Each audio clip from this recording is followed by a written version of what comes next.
வருவது அருணகிரிநாதரின் திருப்புகழ்.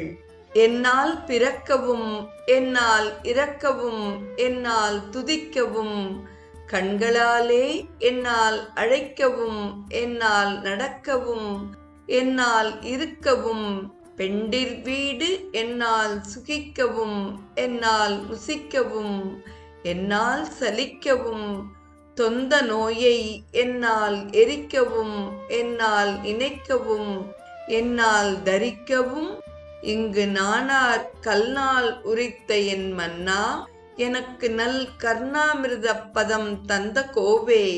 கல்லார் மனத்துடன் இல்லா மனத்தவக் கண்ணாடியில் தடம் கண்ட வேளா, மன்னனான தக்கனை முன்னாள் முடித்தலைவன் வாளியிற்கொளும் தங்கரூபன் மன்னா, குரத்தியின் மன்னா பயற்பதி மன்னா, மூவர்க்கொரு தம்பிரானே என்று அருணகிரிநாதரின் வயலூர் திருப்புகழ் அமைகிறது.